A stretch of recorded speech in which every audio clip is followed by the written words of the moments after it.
Hello everyone. पिछली video में हम लोगों ने आर्टिकल 31 तक डिस्कस कर लिया था। आज की वीडियो में हम लोग आर्टिकल 32 से डिस्कस करेंगे।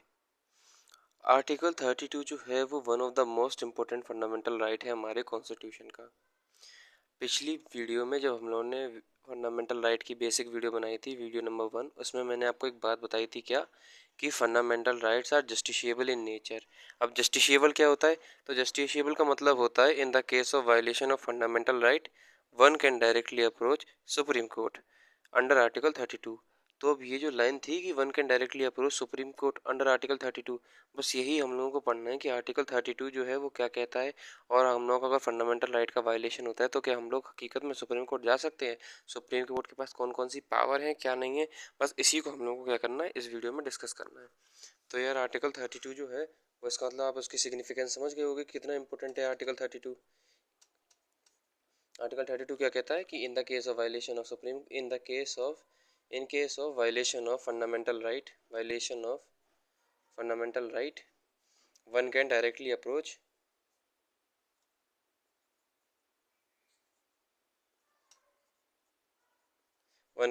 Approach supreme court under article 32। अब आर्टिकल 32 की आप सिग्निफिकेंस है तो इस बात से जान सकते हो कि आर्टिकल 32 को बाबा साहब अम्बेडकर ने, यानी कि B.R. अम्बेडकर ने क्या बोला है, इसको heart and soul of constitution बोला है। कि article 32 is heart and soul of constitution, यानी कि हमारे कॉन्स्टिट्यूशन का हृदय और आत्मा अगर जो है वो अगर कोई है आर्टिकल, तो वो कौन सा आर्टिकल है? आर्टिकल 32 है। ये इसकी सिग्निफिकेंस हो गई। आप इस बात से समझ सकते हो कि B.R. अम्बेडकर जो है वो इसको हार्ट एंड सोल बोल रहे हैं अपने कॉन्स्टिट्यूशन की। अच्छा यार एक बात बताओ, अगर हमारे फंडामेंटल राइट का वायलेशन होगा तो हम लोग डायरेक्ट सुप्रीम कोर्ट जा सकते हैं, ये बात आर्टिकल 32 कहता है। यानी कि अगर फंडामेंटल राइट का वायलेशन होगा, इस काबिल हम लोगों को बनाना कि हम लोग सुप्रीम कोर्ट जा सकें, ये बात इतनी इम्पोर्टेंट लगी कॉन्स्टिट्यूशनल फ्रेमर्स को कि उन्होंने इस बात को भी फंडामेंटल राइट बना दिया कि अगर फंडामेंटल राइट का वायलेशन हो तो आप सुप्रीम कोर्ट जा सकते हो, ये भी आपका क्या है, फंडामेंटल राइट है। देख रहे हो, आर्टिकल 32 कहता है यही बात कि अगर आपका फंडामेंटल राइट का वायलेशन हो तो ये भी आपका फंडामेंटल राइट है कि आप सुप्रीम कोर्ट जा सकते हो। और सुप्रीम कोर्ट क्या करेगा in this case? In this case अगर आपका फंडामेंटल राइट वायलेट हो गया तो in this case supreme court क्या करेगा, इशू करेगा रिट्स को। सुप्रीम कोर्ट इशू रिट्स, जो कि रिट्स हमारी कैसी हो सकती है? 5 तरह की रिट्स हो सकती हैं। अच्छा, वो 5 तरह की रिट्स हम लोग बाद में देखेंगे, पहले एक इंपॉर्टेंट क्वेश्चन ये आता है कि रिट का कॉन्सेप्ट हम लोगों ने लिया कहाँ से है। तो ये जो रिट का कॉन्सेप्ट है, ये हम लोगों ने लिया है ब्रिटिश लॉ, अंग्रेज़ों की यानी कि यूके के कानून से लिया है, जिस कानून को हम लोग क्या बोलते हैं, प्रेरोगेटिव रिट्स। मतलब अंग्रेजों के यहाँ पे कानून है, उसको हम लोग प्रेरोगेटिव रिट्स बोलते हैं, वहीं से हमने रिट का कॉन्सेप्ट लिया है। अच्छा यार, जो रिट जुरिडिक्शन होती है, जो रिट होती है ना, रिट की जो पावर होती है वो सुप्रीम कोर्ट की और हाई कोर्ट की अलग अलग होती है। अब इनमें क्या डिफरेंस है हम लोग आगे वीडियो में देखेंगे। तो 5 तरह की मेन रिट्स होती हैं। कौन कौन सी रिट्स होती है पहले मैं आपको याद करा दूं, फिर लिखते तो रहेंगे हम लोग। मान लो पहली जो रेट होती है वो ये कहती है कि अगर किसी कोई भी इंसान हो, चाहे गवर्नमेंट एम्प्लॉय हो चाहे प्राइवेट एम्प्लॉय हो, अगर उसको डिटेन कर लिया जाता है, अब डिटेन क्या होता है मैं बता चुका हूँ आपको, अगर उस इंसान को डिटेन कर लिया जाता है, पकड़ लिया जाता है, तो कोई भी इंसान या वो खुद इंसान जिसको पकड़ा गया है या उसके बिहाफ पर कोई दूसरा इंसान जो है वो डायरेक्ट सुप्रीम कोर्ट जा सकता है। फिर सुप्रीम कोर्ट क्या ऑर्डर करेगा कि ये जो इंसान डिटेंशन में है इसको हमारे सामने पेश करो, पहली चीज़ के लिए। दूसरी चीज़ क्या है, अभी देखो आप एक सीक्वेंस बनेगा इसमें आपका, इसमें भी एक सीक्वेंस बनेगा जैसा आर्टिकल 25 से 28 के बीच में बना था, वैसा ही रिट्स में सीक्वेंस है। सीक्वेंस तो खैर कुछ नहीं है, आप बार बार रिवाइज करते रहोगे, प्रैक्टिस करते रहोगे तो आपको भी वो चीज़ ऑब्जर्व होने लगेगी। तो पहला हमारा रेट ये बोलता है कि अगर कोई इंसान को डिटेंशन में रखा गया है तो वो इंसान खुद या उसके बिहाफ पर कोई और सीधे सुप्रीम कोर्ट जा सकता है उस इंसान, और सुप्रीम कोर्ट क्या बोलेगा कि अब इंसान को हमारे सामने पेश करो, पहली चीज़। दूसरा रेट ये बोलता है कि कोई पब्लिक ऑफिशियल है, कोई पब्लिक एम्प्लॉयमेंट है, तो जो हायर अथॉरिटीज़ हैं वो उसको ऑर्डर दे सकती हैं कि जो उसकी ड्यूटी है वो अपनी ड्यूटी को ईमानदारी रूप से पूरा करे। तो पहला रेट ये कह रहा था कि पर्सन को हमारे सामने पेश करो। दूसरा रेट ये कह रहा है कि जो पब्लिक ऑफिशियल हैं वो अपनी ड्यूटी करें, अपना काम करें। तीसरा, चौथा, पाँचवें में अब आप एक सीक्वेंस देखोगे, तीसरा रेट जो है वो ये बोलता है हायर कोर्ट जो है वो लोअर कोर्ट को ये ऑर्डर दे सकते हैं कि जितना आपका जुरिडिक्शन है, जितना आपका दायरा है ना, हायर कोर्ट लोअर कोर्ट को ये बोलेगा कि जितना आपका दायरा है, जितना आपका जुरिडिक्शन है, उसी में रहकर काम करो, जुरिडिक्शन से बाहर ना काम करो, जितना आपका दायरा सीमित है उसी दायरे में आपको काम करना है। ये हमारा तीसरी रेट कहता है। चौथी रेट क्या कहता है, अगर मान लो उसने दायरा अपना बढ़ा दिया, कोर्ट ने अपने दायरे से बाहर जाके लोअर कोर्ट ने कोई डिसीजन दे दिया, तो ये जो हायर कोर्ट होगा ना, उसके डिसीजन को क्या करेगा, चेक करेगा और कैंसिल भी कर सकता है। ये चौथी रेट होती है।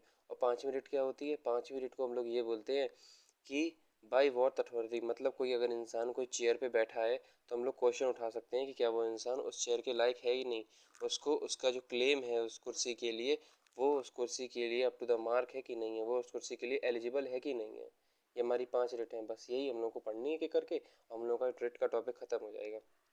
तो पहली रेट क्या कह रही थी कि to present the person before the court, अगर मान लो कोई इंसान डिटेंशन में है, उसको कोर्ट अब कहेगा कि मेरे सामने इस इंसान को पेश करो। दूसरी रेट क्या कह रही थी, पब्लिक ऑफिशियल से कहा जाएगा कि अपना काम करो। तीसरी रेट क्या कहेगी, हायर कोर्ट लोअर कोर्ट से कहेगा कि अपने दायरे में अपने जुरिडिक्शन में रह के काम करो। चौथी रेट क्या कहेगी, अगर मान लो वो जुरिडिक्शन से बाहर जाकर भी कोई ऑर्डर दे देता है तो उसके ऑर्डर को क्या किया जा सकता है, कैंसिल किया जा सकता है, उसके ऑर्डर को क्या किया जा सकता है, रिव्यू दिया जा सकता है। और पांचवी रेट क्या कह रही थी कि अगर कोई इंसान किसी ऑफिस में बैठा है तो क्या वो कुर्सी के लिए कुर्सी के लिए लायक है कि नहीं, क्या वो कुर्सी के लिए उसका हक है कि नहीं। ठीक है यार, अब फटाफट हम लोग पांचों रेट लिख ले रहे। तो पहली रेट जो है, जो मैंने आपको बताई थी कि इंसान को मेरे सामने पेश करो, उसको हम लोग बोलते हैं habeas corpus, CORPUS, habeas corpus, HABEAS corpus. अब हेबियस कॉर्पस कब होती है, तो habeas corpus is issued to produce the body of detaining, मतलब जो इंसान को पकड़ा जा चुका है उसको हमारे सामने पेश करो, कोर्ट ये कह देगा। मैंने पहली चीज़ बताई थी, दूसरी चीज़ क्या बताई कि चाहे कोई पब्लिक इंसान हो या फिर प्राइवेट इंसान हो, उन दोनों के खिलाफ ये क्या हो सकती है, इशू हो सकती है। दोनों के लिए इशू हो सकती है। पब्लिक का मतलब क्या, कोई पब्लिक एम्प्लॉय या फिर प्राइवेट एम्प्लॉय, मतलब कोई भी सिटीजन होगा उसके लिए इशू हो सकती है हेबियस कॉर्पस। ठीक है, और फिर ये किसके लिए नहीं इशू हो सकती है, नॉट इशू, किस किस केस में नहीं हो सकती है। तो पहला केस ये होता है कि अगर मान लो लॉफुल यानी कि कानूनी रूप से किसी को डिटेंशन में बनाया गया है, किसी भी इंसान को किडनैप नहीं किया गया बल्कि उसको पूरी कानून की प्रक्रिया हुई, प्रक्रिया के बाद उसको डिटेंशन में रखा गया, तो उस इंसान को हम लोग हेबियस कॉर्पस नहीं इशू कर पाएंगे। या फिर कोई इंसान कंटेम्प्ट ऑफ कोर्ट करता है। अब कंटेम्प्ट ऑफ कोर्ट का मतलब ये होता है कोर्ट की अवहेलना करना, यानी कि फॉर एग्जांपल कोर्ट ने कोई डिसीजन दिया, उस डिसीजन को ना मानना, अगर कोई ऐसा इंसान करता है तो उसके लिए भी हेबियस कॉर्पस लागू नहीं होगी। तीसरा चीज़ ये हो सकता है कि अगर मान लो कोई कोर्ट है, ये कोर्ट है और ये कोर्ट का क्या है, ऑर्डर एरिया है, मतलब कोर्ट का अगर कोई यहाँ पे कोर्ट है फॉर एग्जांपल, और इस कोर्ट की एरिया इतनी जगह में चलती है, इस कोर्ट का जो जुरिडिक्शन है वो इतना है, कोर्ट की एरिया इतनी है। अब मान लो किसी इंसान को यहाँ से उठाया गया, तो इस इंसान को क्या होगा, हेबियस कॉर्पस लागू नहीं होगा, यानी कि detention outside the jurisdiction of court, detention outside jurisdiction of court, outside jurisdiction of court. ये वो 3 ऐसे एक्सेप्शन है जिसमें हेबियस कॉर्पस हमारा लागू नहीं होगा। हेबियस कॉर्पस के बाद अगला आता है हमारा मेंडामस। तो हेबियस कॉर्पस हमें समझ में आ गया कि भैया कोर्ट बोलेगा उस इंसान को हमारे सामने पेश करो। अब मेंडामस ये होगा क्या, public issue to public official, issue to public officials to perform their duty,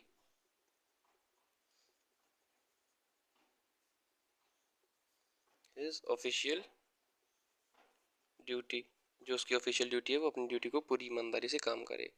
ठीक है यार, ये जो है ये किसके, केवल और केवल पब्लिक ऑफिशियल के लिए इशू होता है, प्राइवेट ऑफिशियल के लिए इशू नहीं होगा। अब इसमें किसके खिलाफ नहीं इशू हो सकता है, कांट इशू। तो पहली चीज़ जो है जिसके खिलाफ इशू नहीं कर सकता तो उसे हम लोग बोलेंगे प्राइवेट इंडिविजुअल, प्राइवेट इंडिविजुअल के खिलाफ नहीं इशू होगा। दूसरी चीज़ प्रेसिडेंट हो गई, प्रेसिडेंट को कोई ऑर्डर नहीं देगा, क्यों, क्योंकि प्रेसिडेंट जो है वो अपने आप में क्या है, सबसे ज़्यादा सुपीरियर है। ठीक है, यानी कि प्रेसिडेंट से आपका ऑर्डर नहीं चलेगा। और कौन हो गया, गवर्नर हो गए फॉर एग्जांपल, और कौन हो गया, chief justice of high court हो गए, इनके खिलाफ क्या होगा, ये हमारा हेबियस कॉर्पस, वो सॉरी मैंडेमस जो है वो इशू नहीं होगा। तो प्रेसिडेंट के खिलाफ इशू नहीं होगा, गवर्नर हो गए हमारे, उनके खिलाफ नहीं इशू होगा, और chief justice of high court,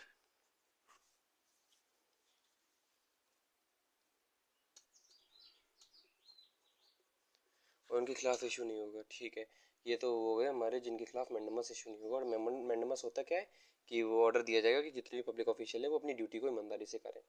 अगला तीसरे नंबर पे जो हमारा रिट आता है उसे हम लोग बोलते हैं प्रोहिबिशन। अच्छा, प्रोहिबिशन में मैंने क्या बताया था कि अपने जुरिडिक्शन से बाहर काम ना करो। अगर उसके बाद अगला हमने क्या पॉइंट देखा था कि अगर कोई जुरिडिक्शन से बाहर काम करेगा तो उसके ऑर्डर को कैंसिल कर दिया जाएगा या फिर रिव्यू किया जा सकता है। उसके बाद फिर हमने क्या देखा था कि अपने आप जो चेयर पे बैठे हो उसके लिए आपके काबिल हो कि नहीं हो। तो बस यही 3 हमारी रिट बची हैं। तो ये क्या होगा, issued by higher court to lower court to prevent exceeding its jurisdiction. मतलब अपनी जुरिडिक्शन से बाहर काम ना करे, कृपया रखे। अच्छा, ये किसके खिलाफ इशू होगा? इशू होगा ये केवल और केवल जुडिशियल या फिर क्वासी जुडिशियल बॉडीज के लिए। प्राइवेट पब्लिक कुछ नहीं आता इसमें। Judicial and quasi judicial bodies. अब जुडिशियल बॉडी तो हमें पता है जो कोर्ट वगैरह होते हैं। क्वासी जुडिशियल बॉडी कौन सी होती है? तो क्वासी जुडिशियल बॉडीज वो बॉडी होते हैं जो कि पार्लियामेंट के किसी एक्ट के द्वारा बनते हैं। अभी मैं आपको बाद में बताऊंगा क्वासी जुडिशियल बॉडीज क्या होती है। जो सेमी जुडिशियल बॉडी एक तरह से आप कह सकते हो, जिनका जो जुडिक्शन होता है वो, तो क्वासी जुडिशियल बॉडीज कौन से होते हैं? वो बॉडीज होते हैं जो कि पार्लियामेंट के किसी एक्ट के द्वारा बनते हैं। ठीक है, फॉर एग्जाम्पल इसका आप ले सकते हो। वैसे आपके काम की चीज़ नहीं, मैं बाद में आपको बताऊंगा। CAT, cat. अब ये बिल्ली वाला कैट नहीं है। कैट का मतलब होता है सेंट्रल एडमिनिस्ट्रेटिव ट्रिब्यूनल। ये एक एग्जांपल है कैट का। लेबर ट्रिब्यूनल होते हैं या फिर क्या कहते हैं, इनकम टैक्स का ट्रिब्यूनल होता है। कई सारे ट्रिब्यूनल होते हैं। अभी आप केवल इतना याद रखो, क्वासी जुडिशियल बॉडी वो बॉडी होती है जो पार्लियामेंट किसी एक्ट के द्वारा बनाता है। बात खत्म। तो हमने हेवियस कॉर्पस देख लिया, मैंडेमस देख लिया, प्रोहिबिशन देख लिया। अगला जो हमारा चौथे नंबर का रेट आता है, उस चौथे नंबर के रेट को हम लोग बोलते हैं सर्श्योररी। और सर्श्योररी क्या होगा? सर्श्योररी वही होगा कि अगर मान लो वो अपनी अथॉरिटी के खिलाफ जाकर कोई अपनी सर्शियो अपनी जुरिडिक्शन के खिलाफ जाकर अगर कोई डिसीजन देता है तो फिर उसके डिसीजन को क्या कर दिया जाएगा? कैंसिल कर दिया जाएगा या फिर रिव्यू किया जाएगा। ठीक है, तो फिर क्या होगा? Issued by high court, higher court to lower court.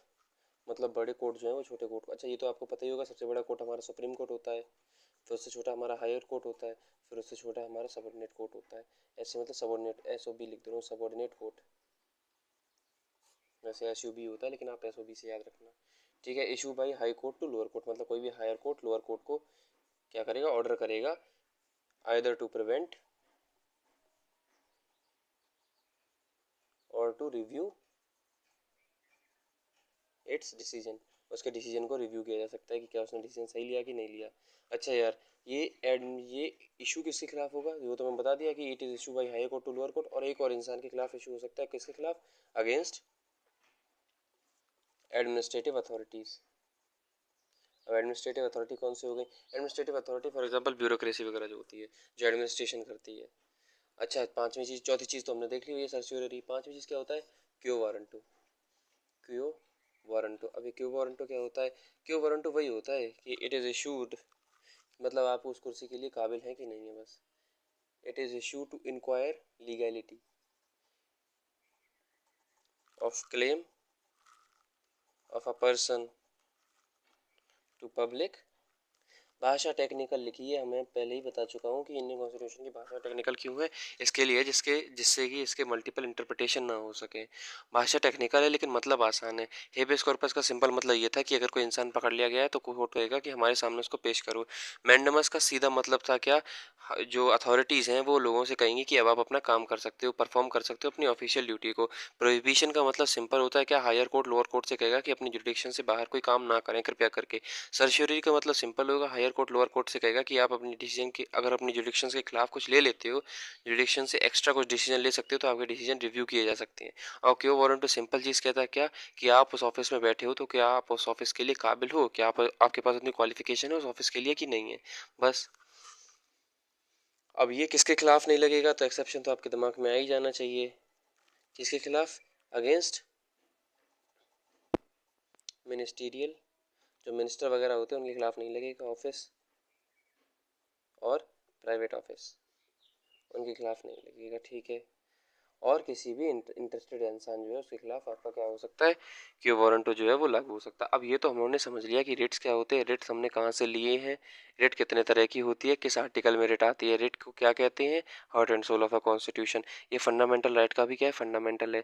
इसका मतलब एक बात बताओ, अगर रेट नहीं होंगे तो इससे असर क्या होगा यार, बहुत ज़्यादा असर होगा। क्यों? क्योंकि फंडामेंटल राइट को जस्टिशिएबल ही हमारी रेट्स बनाती हैं। अगर हमारी रेट्स होंगे ही नहीं तो फंडामेंटल राइट जस्टिशिएबल कैसे होंगे? मतलब अगर फंडामेंटल राइट का कोई वायलेशन हो भी गया तो हम लोग चाह कर भी कोर्ट नहीं पहुंच पाएंगे। अब इसमें एक लास्ट टॉपिक बचता है क्या, कि रेट का डिफरेंस क्या होगा सुप्रीम कोर्ट और हाई कोर्ट के।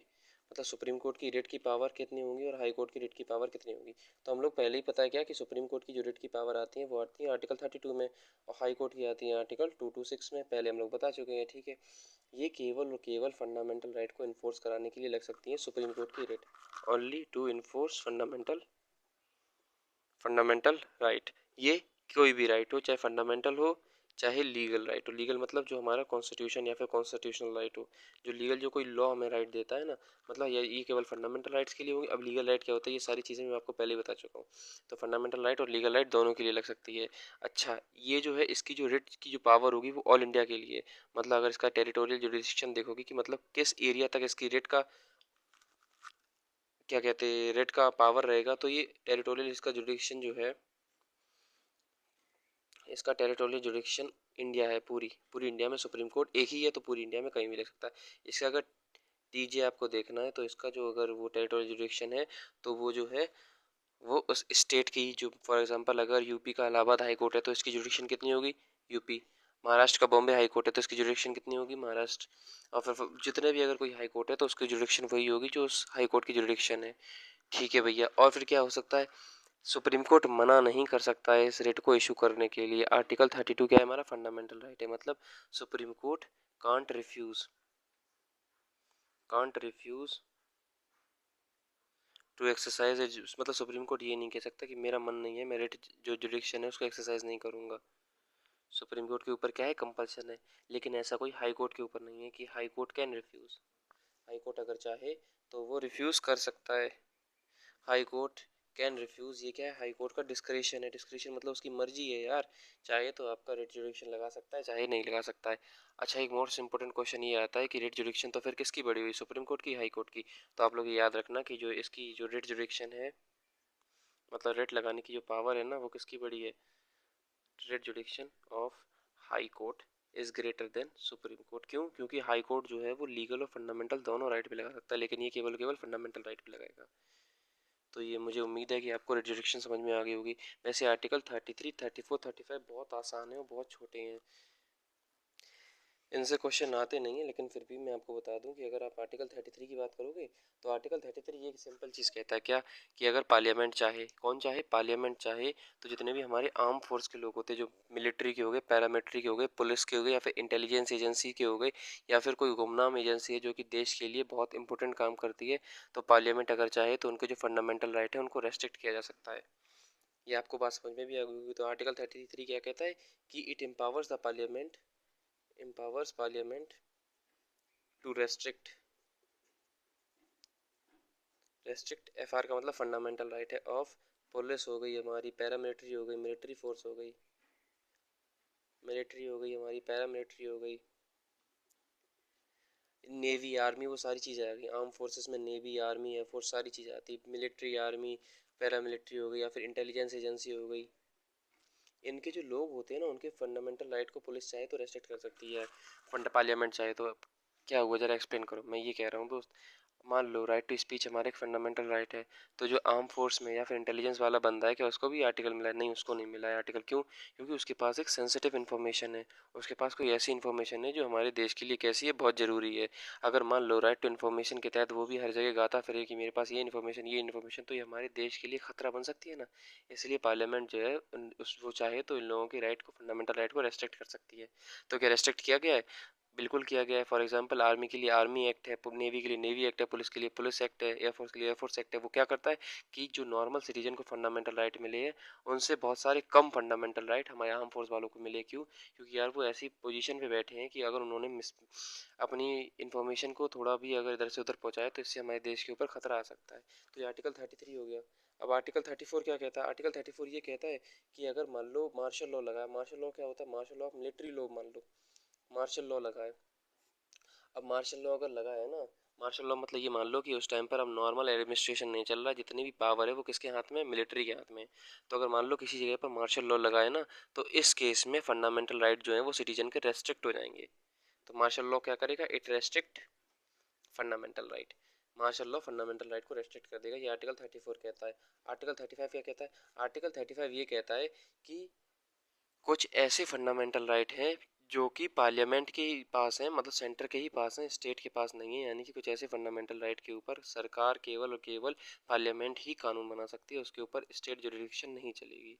यानी कि इफेक्ट टू सर्टेन स्पेसिफाइड, मतलब कुछ ऐसे ही कॉमन कुछ ऐसे स्पेसिफाइड फंडामेंटल राइट हैं, शैल वेस्ट ओनली, वेस्ट मतलब है किसके पास है? शैल वेस्ट ओनली इन पार्लियामेंट, मतलब केवल और केवल अपनी पार्लियामेंट के पास है। नॉट एसएल का मतलब है स्टेट लेजिस्लेचर, स्टेट लेजिस्लेचर के पास नहीं है। कुछ ऐसे फंडामेंटल राइट हैं जिसके ऊपर कानून अगर बनाना है तो केवल और केवल कौन बना सकता है? हमारा पार्लियामेंट बना सकता है। यार कोई एग्जांपल हो जाए तो इसका एग्जांपल अगर आपको लेना है तो एग्जांपल में हो गया हमारा आर्टिकल 16 रिजर्वेशन के तहत। तो रिजर्वेशन के ऊपर कौन कानून बनाएगा? केवल पार्लियामेंट कानून बनाएगा, स्टेट लेजिस्लेचर नहीं कानून बनाएगा। आर्टिकल 17 हो गया अनटचेबिलिटी के खिलाफ कौन कानून बनाएगा? पार्लियामेंट बनाएगा, स्टेट लेजिस्लेचर नहीं बनाएगा। आर्टिकल 23 हो गया, आर्टिकल 23 जो कि मैं बता चुका हूँ किससे? राइट अगेंस्ट एक्सप्लॉयटेशन था। आर्टिकल 32 हो गया जो कि बता चुका हूँ रिट जुडिक्शन। तो रिट जुडिक्शन किसके अंदर आएगी? केवल केवल पार्लियामेंट के अंदर आएगी, स्टेट लेजिस्लेचर के अंदर नहीं आएगी। ऑफ इसके अलावा कोई और आर्टिकल है तो एक और लिखो आप लोग आर्टिकल, फॉर एग्जांपल 32, 33, 34। आर्टिकल 33 क्या कि इनके रेस्ट्रिक्ट पुलिस के, पैरामिलिट्री के, आर्मी के क्या फंडामेंटल राइट स्टेट रेस्ट्रिक्ट कर सकता है? नहीं कर सकता। केवल केवल कौन रेस्ट्रिक्ट करेगा? पार्लियामेंट। यानी कि आर्टिकल 33 और आर्टिकल 34। आर्टिकल इधर लिख दे रहा हूँ मैं, आर्टिकल 34 यानी कौन कौन से? आर्टिकल 16, 17, 23, 32, 33, 34। ये ऐसे फंडामेंटल राइट हैं जिसके ऊपर केवल केवल पार्लियामेंट कानून बनाएगा, स्टेट के पास क्या है? पावर नहीं है इनके ऊपर कानून बनाने की। तो यार आज की वीडियो में आप लोगों को सारे रेट समझ में आ गए होंगे, कहाँ से लिए हैं, कितने तरह के हैं, रेट क्या होता है क्या नहीं होता है, इसको और क्या कहते हैं, कितने तरह का होता है रेट। फिर रेट देखने के बाद रेट जुरिडिक्शन हाई कोर्ट की क्या होती है, सुप्रीम कोर्ट की क्या होती है, किसके पास ज़्यादा रेट जुरिडिक्शन है। आर्टिकल 33 क्या कहता है? हमारा फंडामेंटल राइट को रेस्ट्रिक्ट करना है। आर्टिकल 34 मार्शल लॉ की बात करता है। आर्टिकल 35 ये बताता है कि पार्लियामेंट के पास एब्सोल्यूट कंट्रोल है कौन कौन से फंडामेंटल राइट के ऊपर। तो कौन से थे? 16, 17, 23, 32, 33, 34। आज हमारे फंडामेंटल राइट्स जो है वो ऑफिशियली ख़त्म हो गए हैं। कल से हम लोग फंडामेंटल राइट्स के प्रीवियस ईयर जितने भी आए हैं वो सारे डिस्कस करेंगे। Till then keep grinding yourself. अगली वीडियो में मिलते हैं। जय हिंद, जय भारत।